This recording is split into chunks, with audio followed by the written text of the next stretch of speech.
ইসরায়েলকে লক্ষ্য করে বৃষ্টির মতো ক্ষেপণাস্ত্র ছুটছে ইরান। শুক্রবার বেন গুরিয়ন বিমানবন্দর, হাইফা পোর্ট সহ রাজধানী তেল আবিবের বিভিন্ন গুরুত্বপূর্ণ স্থাপনা টার্গেট করে হামলা চালিয়েছে ইরানের আইআরজিসি।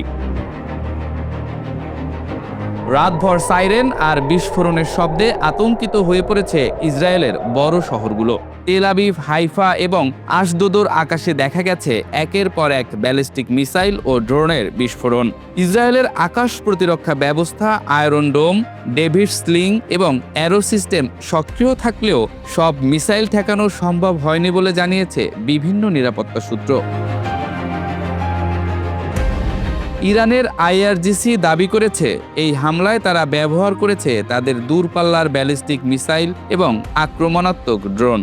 বিশেষ করে কদর, খুররামশাহর এবং এমাদ শ্রেণীর মিসাইলের কথা উল্লেখ করা হয়েছে, যেগুলোর পাল্লা 1000 থেকে 2000 কিলোমিটারের বেশি।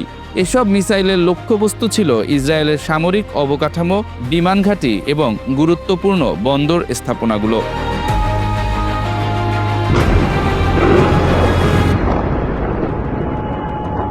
হাইফা বন্দরের আশেপাশে একাধিক বিস্ফোরণের খবর পাওয়া গেছে। এই বন্দরটি ইসরায়েলের জ্বালানি আমদানি এবং সামরিক সরবরাহের জন্য অত্যন্ত গুরুত্বপূর্ণ। একই সময় তেল আবিবের কাছাকাছি কয়েকটি স্থানে আঘাত হানার পর অগ্নিকাণ্ডের ঘটনাও ঘটেছে বলে জানিয়েছে স্থানীয় জরুরি সেবা সংস্থাগুলো।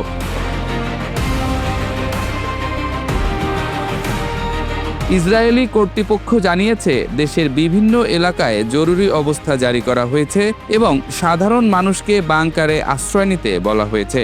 স্কুল, অফিস এবং গণপরিবহন সীমিত করে দেয়া হয়েছে। অনেক এলাকায় বিদ্যুৎ ও যোগাযোগ ব্যবস্থাও সাময়িকভাবে ব্যাহত হয়েছে।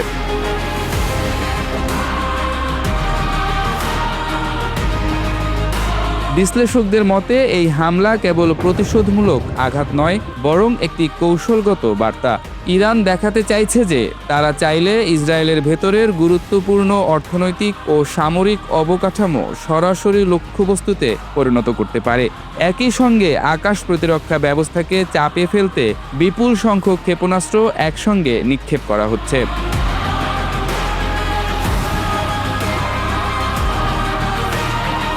এই পরিস্থিতিতে মধ্যপ্রাচ্যের যুদ্ধ দ্রুত বিস্তৃত আকার নিচ্ছে বলে আশঙ্কা করছেন সামরিক পর্যবেক্ষকরা। কারণ ইসরায়েলের পাল্টা হামলা, মার্কিন ঘাঁটিগুলোর উপর আক্রমণ এবং ইরানের প্রতিশোধমূলক অভিযান সব মিলিয়ে এই সংঘাত এখন আর সীমিত আকারে নেই।